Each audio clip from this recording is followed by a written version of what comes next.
Welcome back to another episode of the Hoopers Almanac, and this week we're gonna finally what feels like a team that everyone's avoided talking about. We're gonna talk about the Detroit Pistons, who is the best team in the East right now. I say people have avoided talking about them not because they haven't been fun, but it's because they unfortunately sit in the sad Eastern Conference, and they're sitting at the top of it. And they also haven't been probably a quote unquote relevant team in almost a decade. And so it's just cool to see that they've had this rise with Cade Cunningham and just how well they've played this year. So we're going to talk about that. And speaking of Cade Cunningham, we're going to talk about some of these recent draft classes and the NBA ready rookies that came out of those draft classes, just their rookie year. But we came up with this after seeing the Mavericks play the Hornets this past week and seeing Cooper Flagg and Khan go at it with each other and seeing Cooper Flagg go throw up 49 and 10. And it was just an incredible game. But we were just, Adam and I were texting. We're like, there is so many great NBA ready players like that come out of the draft, like just ready to go. And it's the importance of those guys rather than the quote unquote projects that do come out of the draft. So a lot to talk about, but we're going to get into it. But before we get going, here are our friends from Green Top.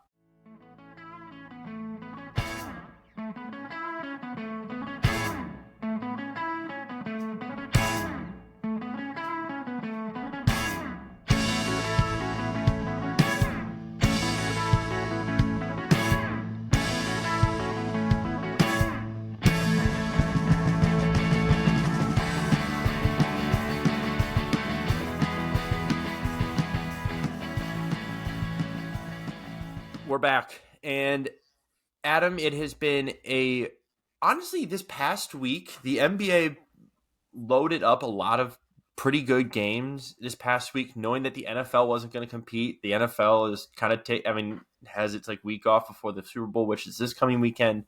And it feels like the NBA was like, hey, we have an advantage and we have a time here where we can slot a bunch of good games this week, ramp up the trade deadline talks, and try to take over just this 1 week so that way post Super Bowl we're up and running right into the dead spot of the All-Star weekend. So it's just going to be and then we take a break. It's like, right.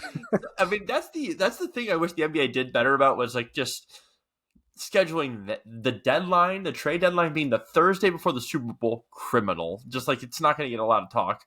Although we might do a pod Thursday night if something crazy happens like a Giannis trade.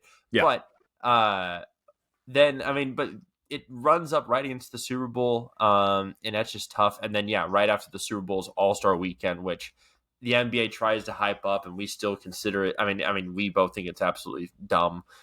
It's a fun weekend with historic like background, but it just has not been enjoyable to watch.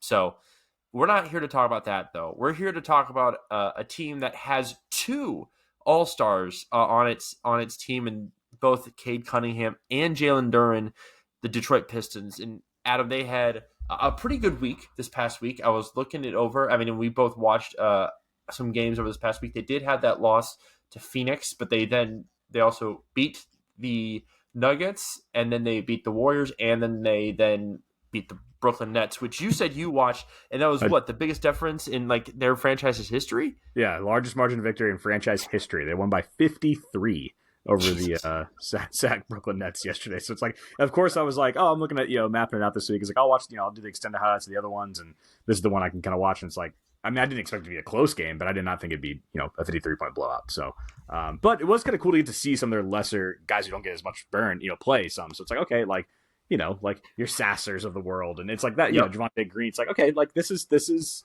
kind of cool to get to watch some of these guys, Dennis Jenkins. And so, a lot of thoughts about this team. I'm excited to kind of dig into them because, like you said in the intro, like they aren't talked about a ton. And I think there's a couple different reasons for that. First of all, it's just like they've been crazy consistent. So, like, media narratives really appreciate like a roller coaster, which is why, there's players who maybe aren't as good, like they're not as consistent as some other ones, but because they have they're really low lows and really high highs, like they're more interesting to talk about, right? More interesting for fans to follow.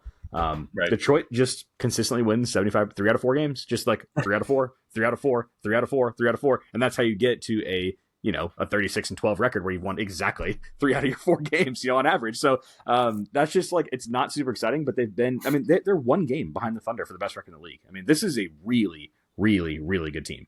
And it's, you said this is their best team in what would you say, about a decade? I mean, it's Two their best decades. team in probably 20 years. Yeah, I mean, it's 2006. They had 4 All-Stars, right? That was a really good team. '07 they make the conference finals. '08 they make the conference finals. And it's been not much since then. So this is really cool. I'm really happy for Detroit and for this whole roster, coaching staff. We needed this. The East needed this. Absolutely. And I apologize. I think I said relevant in the intro just Oh yeah. because Okay. it was right before the Blake Griffin trade to Detroit. I mean, they had Yes. Drummond That team was and solid. The Blake Griffin team. Yeah. Yeah. yeah, and people knew Blake Griffin on the Right. Pistons. Like people still go back and like it's like the running cliche or running meme of like, don't tell me this, but don't tell me sweet nothing, but go show me Blake Griffin highlights from when he was on the Pistons. Yeah. It's like one of those, like, it feels like it's a part of that group of like guys who was no longer on their like first team, but is on like their second team, and like how good he was there. Like that's me with Rudy Gay when he's on the Toronto Raptors. Don't show me Grizzlies highlights of him. Show me Toronto's Raptors highlights when he's there for a year and a half. I don't know why, but that's the time I love Rudy Gay most.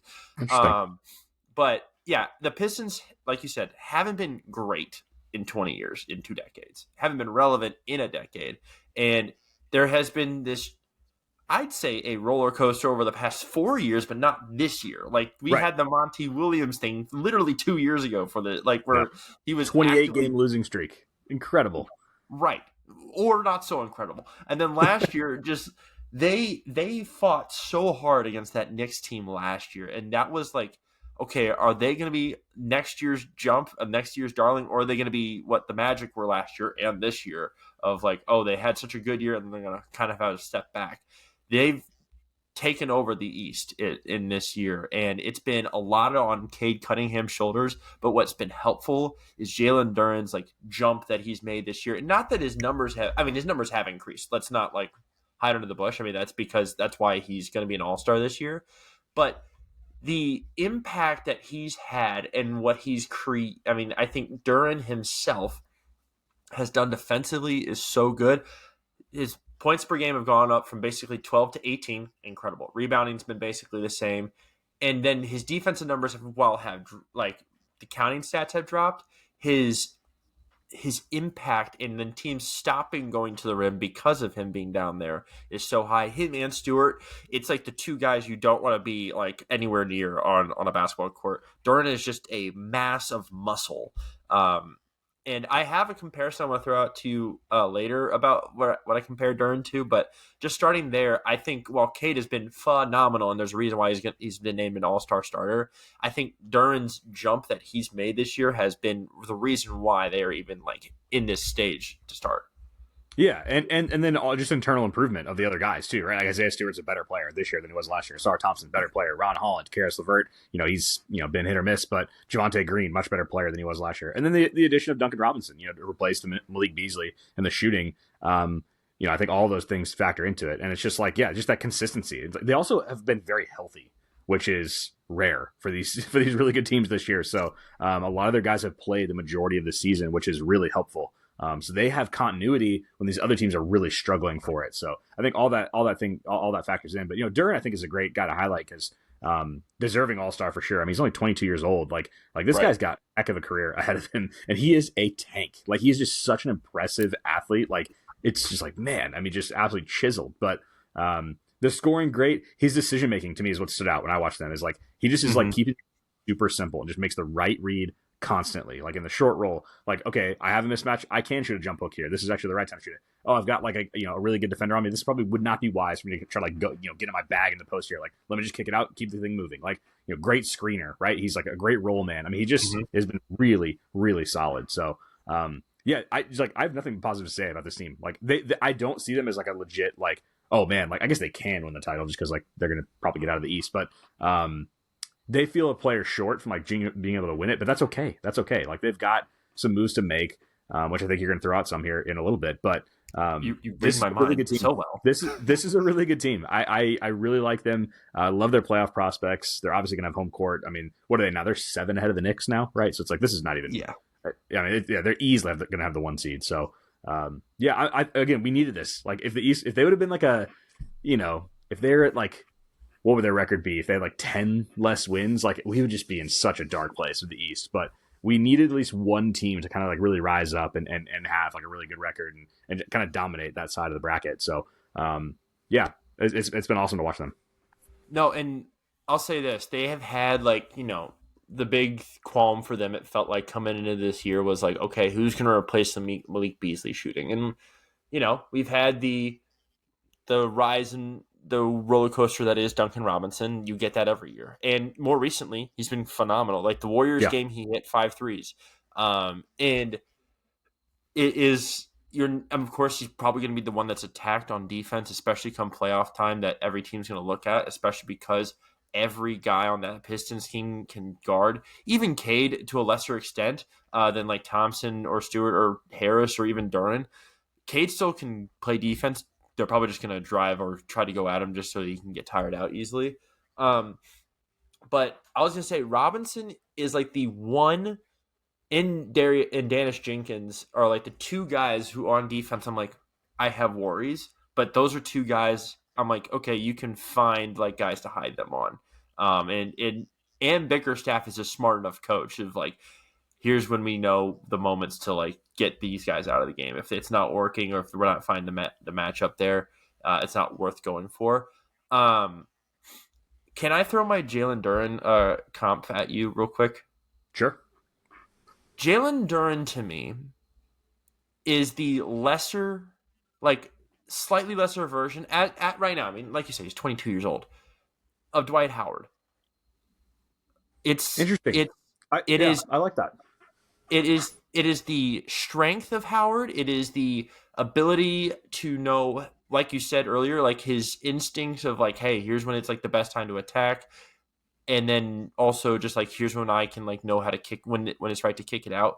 Issue is that he does not have the amount of shooters that Howard had, especially in those Right. later years with the Magic. So you need that a little bit more. Um, the also love to compare the fact that they both have about 3 post moves, and that's really about it. They really rely on their strength. The difference is Dwight Howard, and maybe it would be different within this era. Dwight Howard's block numbers or just like his instincts on defense seem to be a lot better than what we got from Duren. Now, again, this is what Duren's third, fourth year. It only can improve from here. But I feel it's a lesser version of Howard as of right now, and it only can get better from there. That's pretty interesting. I mean, yeah, he Dwight too. His like foot speed on defense too was just like so Right. impressive. Like I think that's Right. one thing he's got over Duran as well. But yeah, offensively, I think they're actually very similar. Duran's probably a better decision maker at this point in his career. Dwight, got better as his career went on, Right. but at this point in his career, that being this young, he's probably a slightly better decision maker. He's definitely not the force defensively that prime Dwight was, but very few players in the history of the game have been. So that's stuff. But I like that, and the difference is in this league, right? Like such a perimeter dominated league, even more so than when Dwight played. I think Duran is like he's not going to have a situation like Dwight had where it's like, no, I got to be the guy. I'm going to demand all these post ups. Like I need at least 10 Right. post ups a game. Like we just don't play that way anymore. Like it's not as effective. So we're going to play through Cade, and then I'll kind of eat when I can. Yeah, I mean Dwight. Like if you just kind of swap them, like the Pistons to me, like if I could get prime Dwight in for Jalen Duren, but like have the mindset of Jalen Duren, I would make the Pistons the favorite to win the championship. Like that would be incredible. But like that's just not that's science fiction, so we can't really do that. But yeah, I actually like the comp. I mean the scoring. I mean Dwight also did have some big scoring years too, but he Right. was the number one option. So that makes a difference. I mean he didn't have a Cade Cunningham, taking up a lot of the offense. So I don't know. We should probably talk about Cade a little bit.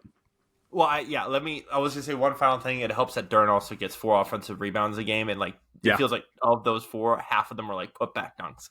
yeah, Uh, yeah. but what Cade is doing is incredible and absolutely special. It's 25, just over 5.5 rebounds, and then almost 10 assists a night. Um, you can feel the usage rate just every game. It's not like, and maybe I'm wrong, and maybe I'm just biased. It doesn't feel like a Luka or Trae Young or any one of those kind of like solo ball handler type teams where it's only in their hands and it sticks there. Cade at least is moving the ball around, but it feels like you can feel the pressure that he has on him every game to like to perform at that level almost every night.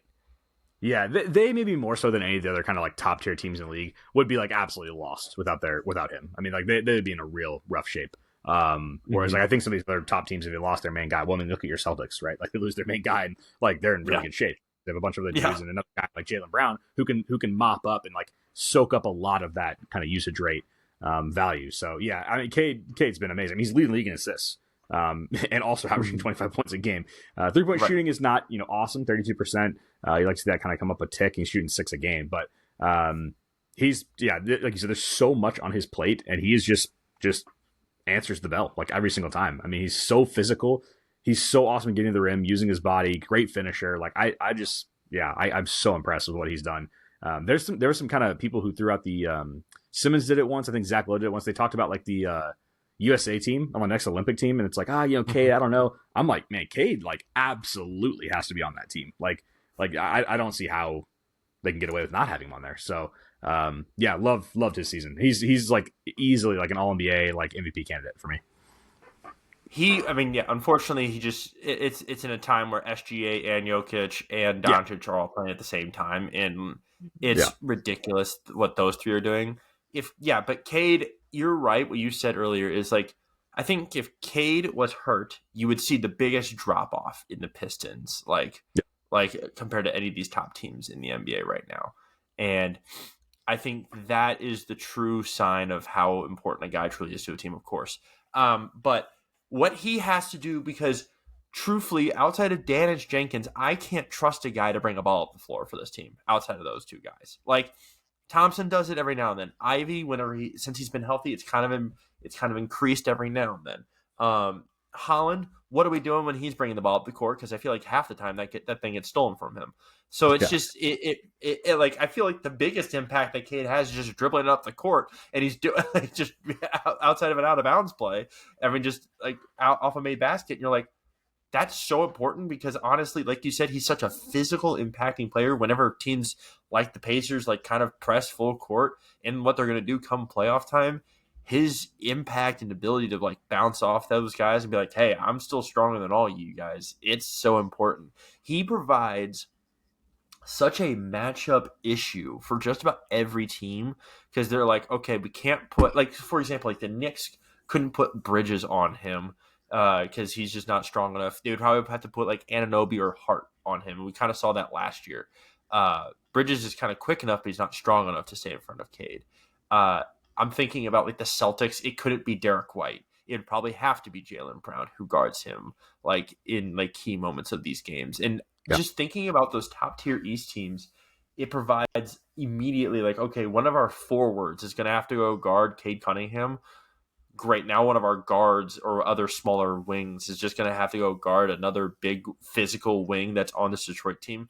Might help that we're not having to guard a shooter because that's the issue the Pistons have is they don't have a lot of like outside shooting, but it provides immediately just a mismatch on the offensive side. I mean, the offensive side for the Pistons and defense for the opposing team. And it immediately yeah. just causes change. You can see it.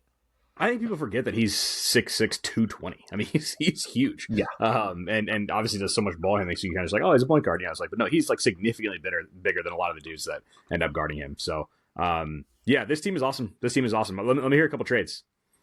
Okay. So I have four guys.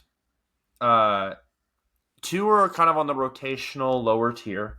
And actually, and two of these four guys come from the same team, and that team's already made a trade. And that team's the Sacramento Kings. I think. Listen, I've said it already a few times. They lack a secondary ball handler for Cade, and they lack shooting. Who can do that on the Sacramento Kings? Well, Malik Monk could. And my God, are they just clearly just dumping the bat? I mean, they're just like dumping the boat for just about anyone. I mean, they gave up Dennis Schroeder and Keon Ellis. I wish they would have got Keon Ellis, honestly. That would have been like a perfect fit in my eyes. But like Malik Monk provides just an offensive like he can be a spark plug and also just be a scorer for this team whenever they need it. And then the other guy is Zach LaVine. But I mean, that's going to cost a lot more than Yeah, they probably want. But a guy who probably could start, take over the Duncan Robinson minutes, and also if depending on how they feel about Ivy, that's my thing is how high are they still feeling about Ivy at this Yeah, point? And I don't know. It's like, is he part of like this great Detroit Pistons team? I don't really see it. I don't really see it. That's been nope. the one kind of like disappointing part of the season is like you kind of expected a little bit more out of him, and he's been fine, but just nothing special. So I mean they needed that for like he is the type of player that they could use like that is like like the kind of combo guard, like can do some of the like the ball and they take some some of the pressure off of Cade, and it just hasn't really been there. So in that sense, they're missing Dennis Schroeder from last year. Yep, absolutely. And I thought that would have been great to bring him back, but I don't know. It's so weird. The Pistons to me, it's not wings. They could. I mean, well, I guess Zach LaVine's technically a wing, but it's just like they need a guard scorer. Like the A wings are ball just going to handling play their guard, deep. I would say. Yeah, Absolutely. Like Harris is a good enough wing defender / offensive help that I'm like, okay, this is like the best. Like this is the perfect role for him to be in. Is like he's the third guy, and he's not asked to do a lot on defense. He can be like your like if the team has a big four or like a small ball five, like he can play that position if you need him to. mm-hmm. And it's like the pressure that he had on him in Philly just doesn't exist in Detroit. It is like it's a lot lesser than it in Detroit. It feels like than it was in Philly. So I think he's in the right position here, and I think he's like a good enough veteran. Like what I've read is a lot of good chemistry comes because of him and Cade, and so I don't think you can afford to give up Harris. So my thought is you probably have to give up a better piece of or a more better potential piece in like Ivy for any trade. And I feel like that's what they're going to have to do, unfortunately. I think they'd be okay with Other that. guy who's a guy. Go ahead. I think they'd be okay with that. I think at Yeah, this point it's like you need an upgrade from what Jaden Ivey has provided so far. So if you have to give up him to get something good, I think that you got to be okay with that. absolutely. The other guy who I've said for the Timberwolves is Colin Sexton. Tell me why. I mean, if this doesn't Yeah, scream Detroit Pistons, I mean, what does? I mean, honestly, like he's perfect. he is combo guard. You can imagine him, Ron Holland, and Isaiah Stewart walking into Royal Rumble, which we had this past weekend, and just going crazy. Yeah. I could see that happening and being like totally content with that happening up in Detroit. Oh, I think Detroit would love it. I do think to the point. I mean, obviously, I watched the Spurs and Hornets game the other day, which the Hornets again won today. Like they're on a roll, but he's too important to Charlotte. Like I actually think there's a point now where it's like I don't think Charlotte gives him up. They're playing too well, and it's like he really helps them. He had a great game against San Antonio. So, but yeah, he could help a lot of teams. So yeah, I think unless they get a huge offer, I think they're probably gonna hang on to him. Absolutely. The only one again, another. This could be another Jaden Ivey team. I don't know. It just feels like that could be like the spot where you flip them for there. True. The final team, who is already a part of a trade, and so is this player, and it brings a veteran guy back. Which again, I only correct me if I'm wrong.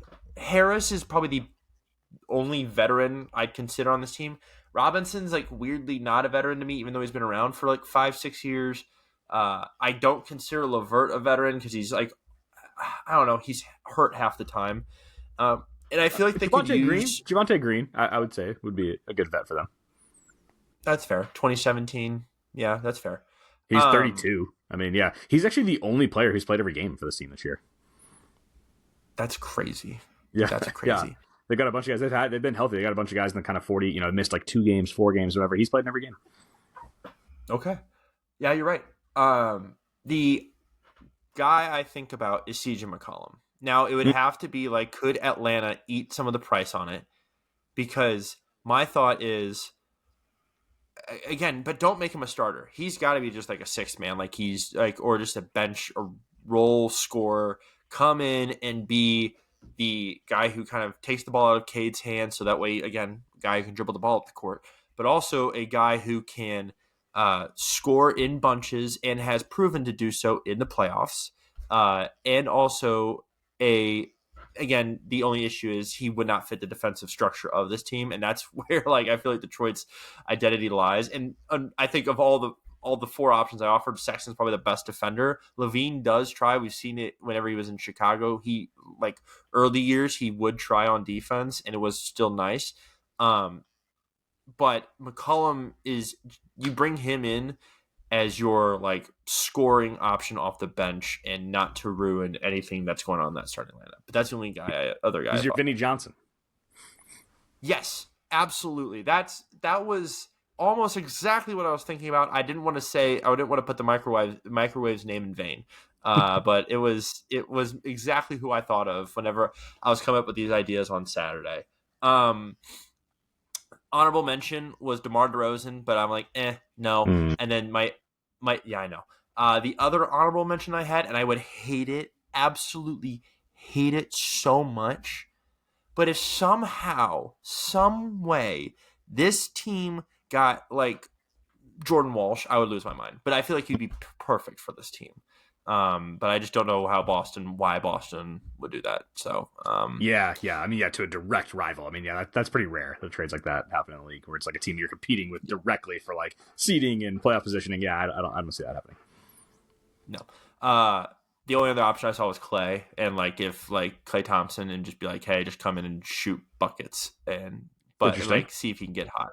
But yeah. Again, it's hoping and wishing that this guy could bring back his 3-point shot that is clearly still missing. Yeah. Interesting. But they're very close. They're very close. It's a really good team, really fun. I think people should try to tune in if they can. They don't have a ton of national TV games, so if you got League Pass, tune in that way. But that's going to change. That's going to change soon. I think next year and beyond, they'll be on TV a lot more.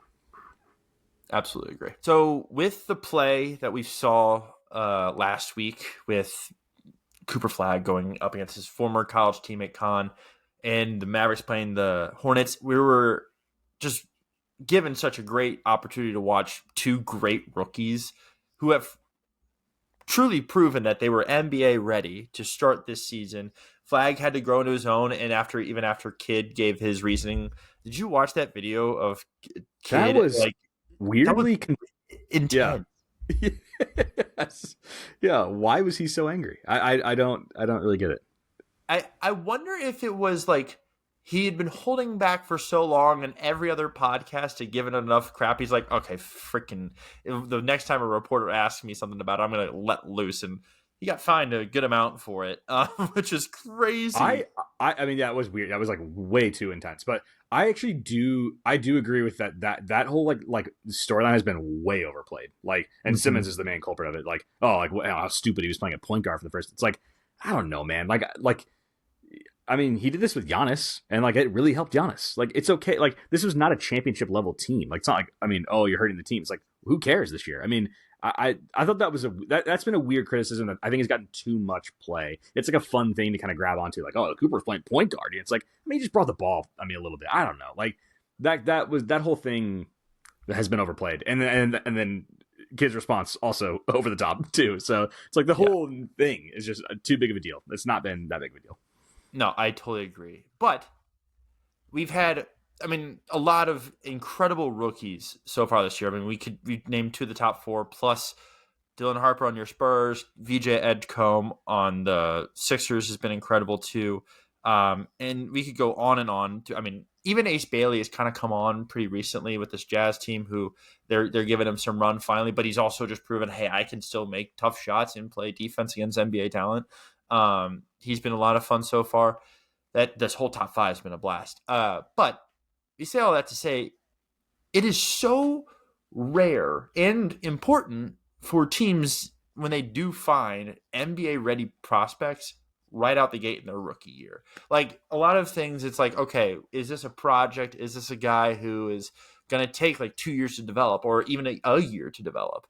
And we have seen some great successes fairly recently, and I went back to the 2020 draft until now to just like go over NBA ready rookies, and I made a list, decently extensive, and I kind of just wanted to go over each of these guys with each of these lists with you, each of these drafts with you. I only picked the players from these drafts, but does this make sense what I'm doing, or is off the top of your head? Is there any immediate thoughts? Yeah, let's clarify what we mean by NBA ready. So I think what we mean by that is like they can come in, they can like not just produce like score points, right? But like actually help a team. Like not be an active hindrance to the team success. So like Right. there's dudes who come in and like, can score a bunch, but maybe aren't on this list. Like that's not really what we're talking about here. It's like, can you help a good team and actually be a plus on the court? You know, like I think like Concantipple's like the ultimate example of it this year. It's like he is just additive. Like everything he does is helping the team win. You know, like there's not stuff he's doing that's like taking off. It's like because with a lot of young guys, it's like all right, they do this one thing really well, but like man, they don't make very good reads, or man, they're really bad defensively, or man, you haven't quite figured out this part of the game yet. It is rare to have a guy who can actually contribute to winning basketball like as a rookie, which is so it's like why I always like kind of tell people like man slow down with some like the comparisons people make and things like that because it's like we don't know. It's so fun to talk about young players and like Dylan Harper, great example, right? Like he is contributing to a very good team and he actually is helping the team. It's not like they're just giving him just like spot minutes just because he's a high pick. It's like no, he is actually helping. Like they're giving him minutes because he's actually helping the team.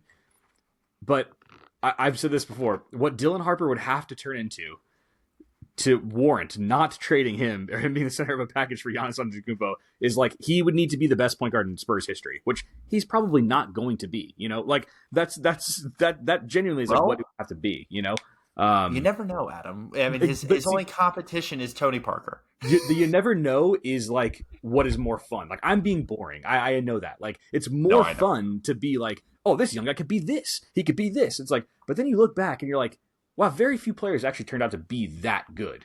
Like that's incredibly rare that a player gets to be that good. Obviously, nobody thought Tony Parker would be as good as he ended up being.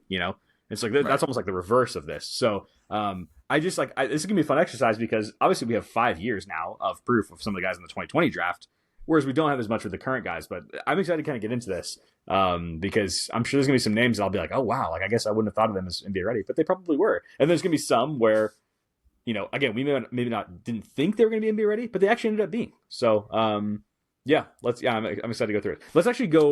Let's start modern and go backwards. I think that'd actually be more fun. Okay, well, I apologize because the closer we are to now, the more names are on the list.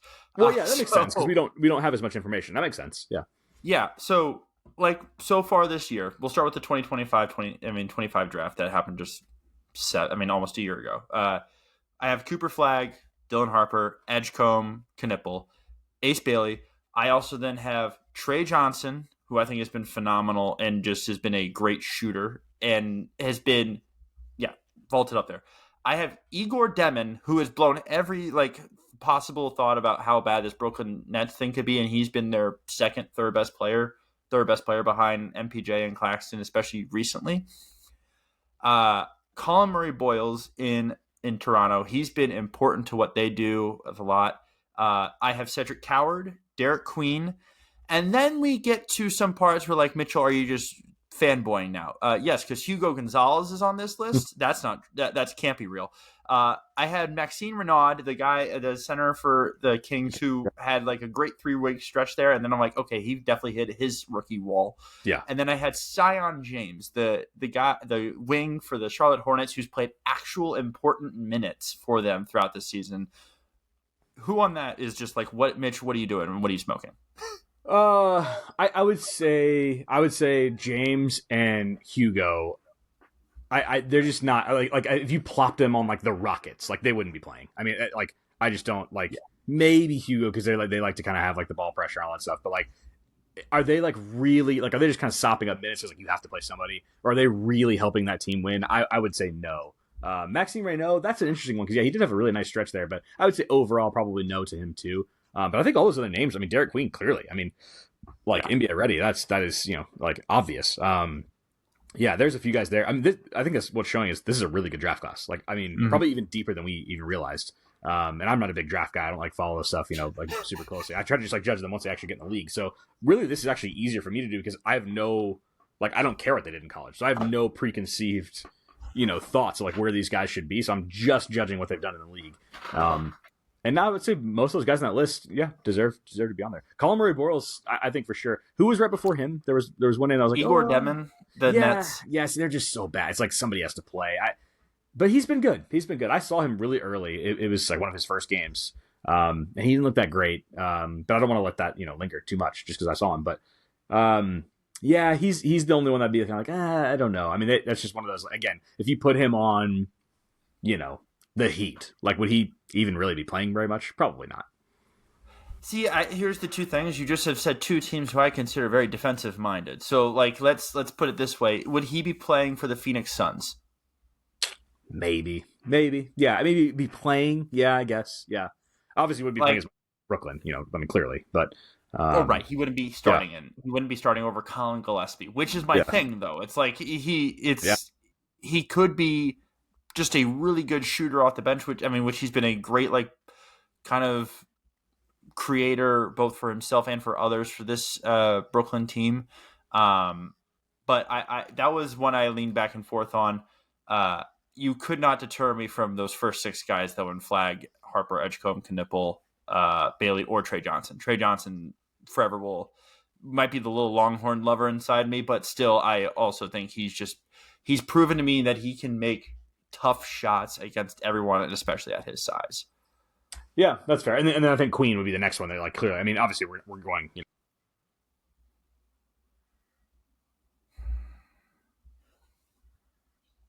We're good. We're back. Okay. Um,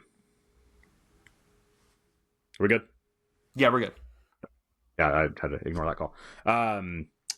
Yeah, I think Queen. I mean, yeah, like Queen is ahead of them on the list, but you're reading it in order of drafted, where they got drafted, correct? Right. Yeah. I did not Okay. Go. Yeah, I did not We put didn't them in we any didn't sort of rank order. them. Yeah, Yeah. Because no offense, Harper would not be second on my no, list. no, he would not. Just let you know. Let's go back to last year though, the 2024 draft, which I was shocked that how many guys I was like, oh, okay, yeah, that makes sense. They were ready for the NBA. Now, I'll say one of them has not had two of them actually have not had great second years, but we'll get to that.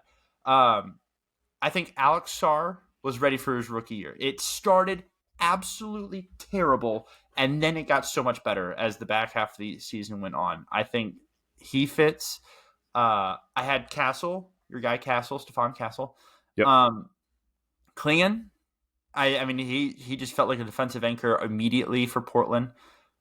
This is one where I kind of swayed on, and then I was like, I had Kalel Ware because, again, like Sarr, it started slow, and then he got a lot better as the year went on. Yves Missy, who was very important to New Orleans last year and is clearly a big who kind of got beat up by Derek Queen on this year's Pelicans team, but he is a great defensive minded player and also a great rebounder. And then here's one that I just felt weird about was Jared McCain, because we saw very little of him last year, but in the little we saw of him, it was so good. And the issue is, I mean, that's rookie year, but this year it's like kind of just been weird, and he's kind of picked up more recently. He started really bad when he came back from his injury, but more recently it's picked up. But just in the little we saw of him last year, it felt like he was NBA ready.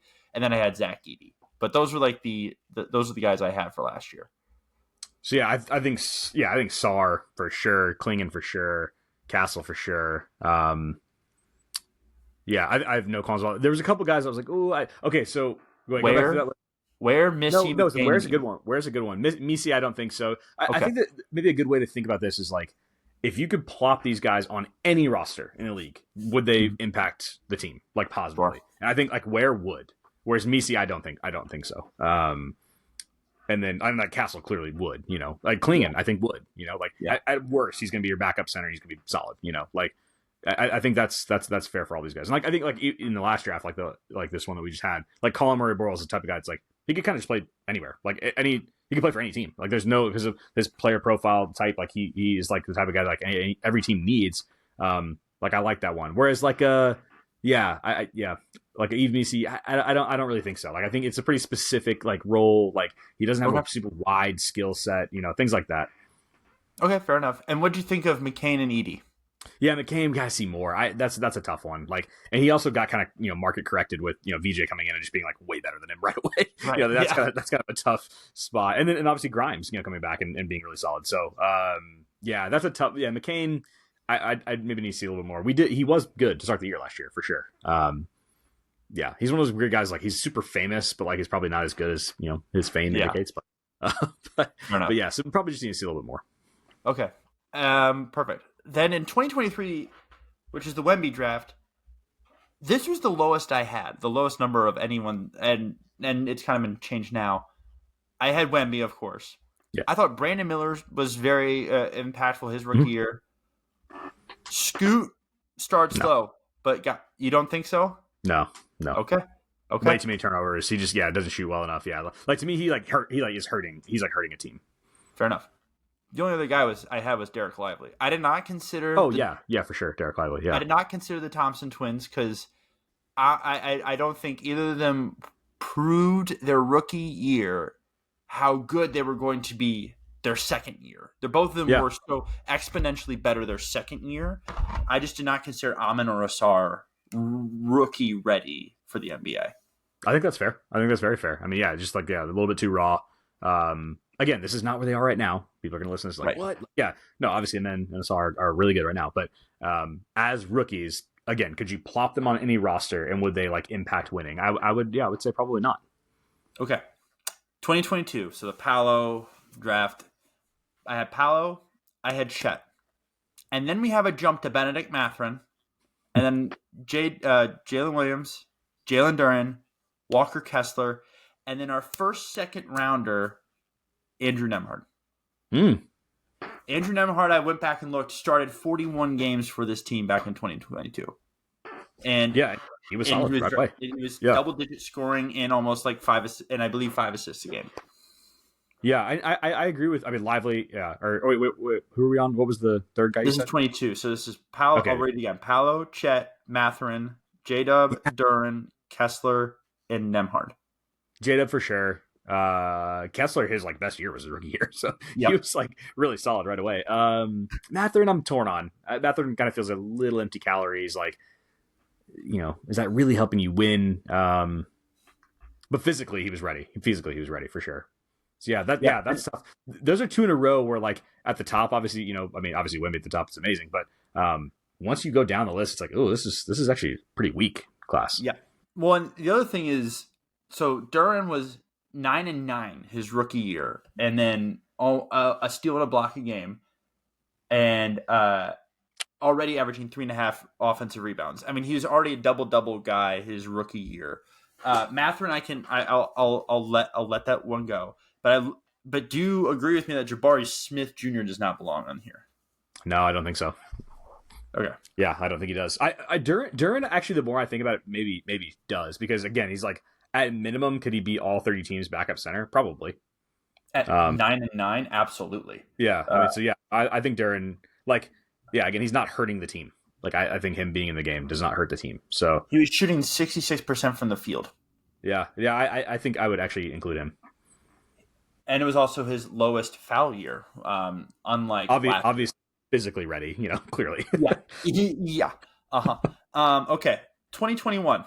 So this is the Cade draft. I had Cade Cunningham, Evan Mobley, Scotty Barnes, Jalen Suggs, Franz Wagner, Josh Giddey. Okay. I gotta remember Giddey's rookie year. That's the only one that Giddey was like 15, 7, and 7. Yeah, but they were terrible. They were absolutely terrible. But you still saw how good he is at rebounding. Again, but you brought it up earlier. How bad is he defensively? Awful. But what he could do is what we saw sparks of, and running an offense, especially when SGA was not playing that year a lot. You saw like how good he could still run an offense and be an impactful defensive rebounder. Yeah. His shooting was awful from three. I agree with all the other guys, but I'm like, it's another one that's like, would he play on all 30 teams? I don't know. I think all the other guys would. That's fair. Yeah, I don't know. He's the only one I would question. But I agree with all the other ones. Franz could have, got minutes and helped any team, again, that is not. I mean, they look better now, but as rookies, that did not seem like a very good class. Like that actually now seems like a pretty damn good class. But, but yeah, at the time, you're like, ooh, this is maybe not great. 2020. This is the COVID year. No one was able to try out or like train in front of anybody. Draft. We have Anthony Edwards for sure. LaMelo Ball. As much as we listen, probably. I go back and forth on it. Tyrese Halliburton. Yep. And then we jump to three guys who Peyton Pritchard, Desmond Bain, Devin Vassell. So yeah, was Pritchard like really helping the team win? Like, was he playing real minutes? Like, He was playing every night for the Celtics coming off the bench. And on yeah, a team that did have Evan Fournier in the back half of the year starting games. I yeah. always have to This is remind the myself 500 year, right, for the Celtics? this was the year, they got the 7th seed and lost to the Nets in the first round. Right. But Tatum threw up 50 in a playoff game. Yeah. Yeah. No, trust me, this is a dark time. This is a dark time in Mitchell Sells fandom, but I remember Peyton Pritchard still being impactful and not being a traffic cone on defense. But I am okay with moving that one. I don't remember Vassell's rookie year. I didn't know how much you would remember it. It was fine. Yeah, he's fine. I mean, again, one of those guys who like because of his player type, right? Just kind of like bigger wing that can create his own shot, but also play pretty good defense. Like he probably would have gotten minutes for everybody. But that's an iffy one. I think the other ones are for sure. I mean, Ant obviously. Desmond Bain also rookie year was very impactful. He was very good, and Tyrese too. So yeah, I think those three like clearly are on this list, and yeah, could help any team right away. So yeah, that's again, yeah. I mean, the number 2 pick in that draft is just like, I mean, just gone. I mean, it's just no. We haven't. Where is he? Is he playing in overseas? No, he got hurt again. Because he was playing for Indiana, and then they cut him. Yeah, because he got hurt again. So I don't think he's even on a roster like anywhere right now. Crazy. So who recently went overseas and is like actually been awesome is Kai Jones. Yeah. Trust me, I almost added him to the list, but then I was like, man, that would be just my Texas fandom really kicking in there. But no, he's been good for FS. But okay, so hold on, quick math here: 26, and then so before this year we have 26. Before the 2025 draft, I'm not even able to count. Hold on. 36 players in the last 6 drafts have come into the league, quote unquote, NBA ready. Now this draft has 10 of those 36, so who knows how much that'll change. We're halfway through the season. We're just getting an All-Star break.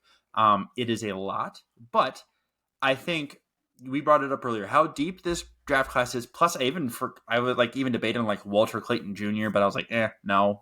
Not everyone would play him, like you said. It feels like this draft and next year's draft. I don't know how much you've like heard about this coming year's draft at all, but like these two are going to be 2 very deep drafts that we're going to get ourselves into, and it's going to be kind of exciting to see the influx of talent that keeps coming into the league. That's awesome. I mean, it's a perfect time for it too, right? Because we've got a wave of stars that are really reaching the end here. That like we need to kind of replace. So yeah, that's super exciting. But yeah, I think that part of the reason we want to do this exercise is to show how good this 2025 class has been. Because yeah, you said we've done there's 36 names, 10 of them are this year. That's pretty cool. So yeah, this is a pretty special class, and I think that's something we should definitely laud. So okay, I'm gonna give you a quick trivia question before we go. Speaking of rookies and being good. Okay, who was the last rookie to make the All-Star team? Was that Blake Griffin? Blake Griffin. There's only been one since 2003, and it was Blake Griffin. So, I think this was before you joined the pod and started hosting with me.